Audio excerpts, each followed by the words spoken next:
Nikki Haley can beat Donald Trump. DeSantis isn't up to the task, and it's too late for a new entrant. Donald Trump is the frontrunner for the Republican presidential nomination, but his selection isn't inevitable. To beat him once and for all, we can't continue to propagate three fallacies. First, that someone who hasn't yet declared can swoop in to defeat Mr. Trump. Running for president is a complicated undertaking. It requires time to assemble an effective organization that can create a grassroots apparatus in multiple states, execute multimillion-dollar advertising campaigns, establish ballot access across the nation and territories, and institute sufficient fundraising operations. This is impossible if you aren't already in this race this late.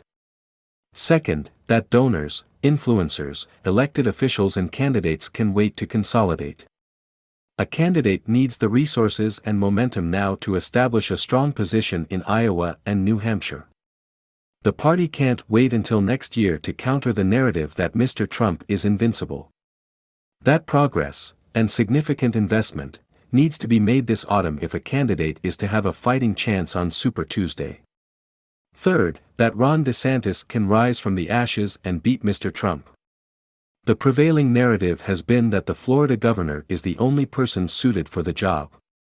It's time to accept that despite having a name recognition advantage and an impressive war chest, Mr. DeSantis is a flawed candidate who has failed to establish himself as an alternative to Mr. Trump. I've always tried to follow my own advice, which is why I have suspended my campaign for president to support Nikki Haley. Our nation deserves a leader who can unite us and navigate the complex challenges we face, particularly on national security. Ms. Haley is the best person in this race to do that. I encourage donors, fellow candidates, Republican elected officials, conservative influencers and anyone worried about our republic to support her too. The time is now. If we wait much longer, we will anoint Mr. Trump as the leader of our party. While I have many friends running who represent the right direction for the party and America, Ms. Haley has the clearest path to victory, the character and credentials to lead, the willingness to take on Mr. Trump, and the conservative record needed to beat Joe Biden.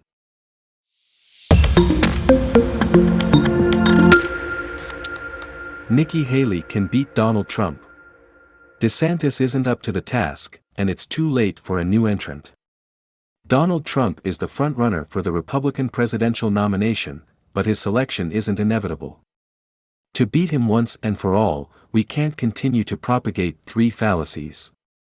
First, that someone who hasn't yet declared can swoop in to defeat Mr. Trump. Running for president is a complicated.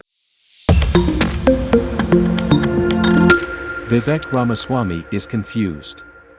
The theatrically combative presidential candidacy of Vivek Ramaswamy seems to be premised on two messages. One is his disdain for identity politics, which he argues creates a citizenry obsessed with victimhood and a corporate sector in thrall to trendy left-wing obsessions, leaving America trapped in a cold cultural civil war, as he put it last month in the first Republican debate. The other is his devotion to Donald Trump, whom Ramaswamy relentlessly defended in the debate, promising to support the former president if Trump wins the Republican nomination, or to pardon him if Ramaswamy wins the White House. He called Trump the best president of the 21st century. Both these stances, however, are complicated or contradicted by Ramaswamy's literary trilogy, Woke Incorporated, 2021, Nation of Victims, 2022, and Capitalist Punishment, 2023. In these works, Ramaswamy is more thoughtful, but also more confused, than his smiling, trolley, rapid-fire campaign persona. He can't seem to decide if woke capitalism is a public relations ploy or a mortal threat to the republic. And even as he leonizes Trump among his conservative heroes, he writes that Trump's calls for American greatness degenerated into just another tale of grievance, a persecution complex that swallowed much of the Republican Party whole. Swallowing much of something whole is a typical Ramaswamy hedge, one of several categorical assertions in these books that find room for a little wiggle. In Woke Incorporated, published some 7 months into Joe Biden's presidency, Ramaswamy assails the rise of so-called stakeholder capitalism, the notion that companies should not solely serve the interests of shareholders but should also serve the interests of workers, the environment or society writ vague. The traditional principle of maximizing shareholder value is not just about encouraging corporate greed, he argues, but about keeping capitalists in their lane, making sure that their business judgments do not lapse into moral ones. Yet that is precisely what happens, Ramaswamy complains, when chief executives and investors conspire with activists to push for, say, racial equity audits or socially responsible investing. Here, Ramaswamy struggles to make up his mind. Stakeholder capitalism is a farce, he writes, an example of corporate opportunism and self-interest masquerading as morality, do-good smokescreen through which businesses distract the public from their perfidy.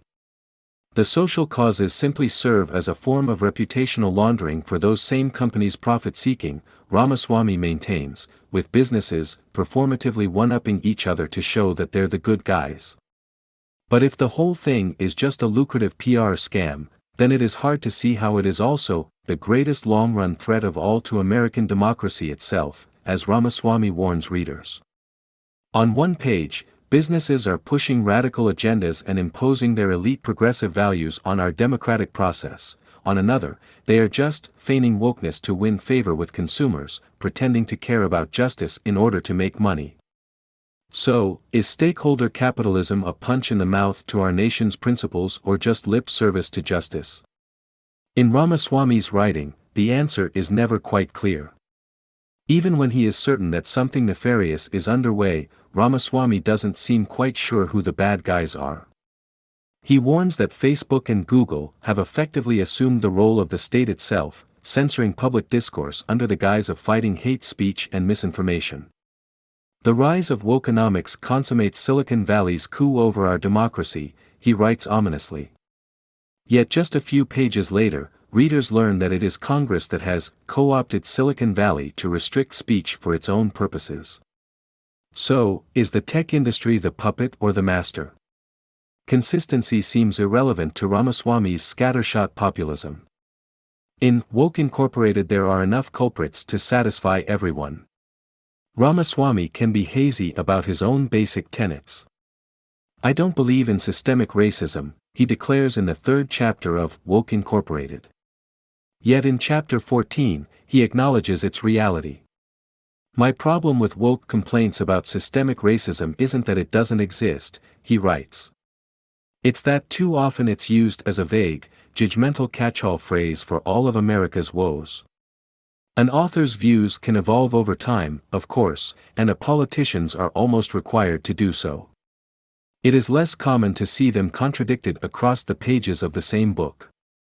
I don't know if Ramaswamy has an underlying philosophy or just an underlying shtick, but if one of these books captures it, it is probably Nation of Victims. In this book, Ramaswamy laments that Americans have lost their scrappy, underdog attitude and defaulted to a mentality of group identity and collective grievance, an outlook that becomes self-fulfilling. If we divide the world into black and white, virtuous victims and evil oppressors with no shade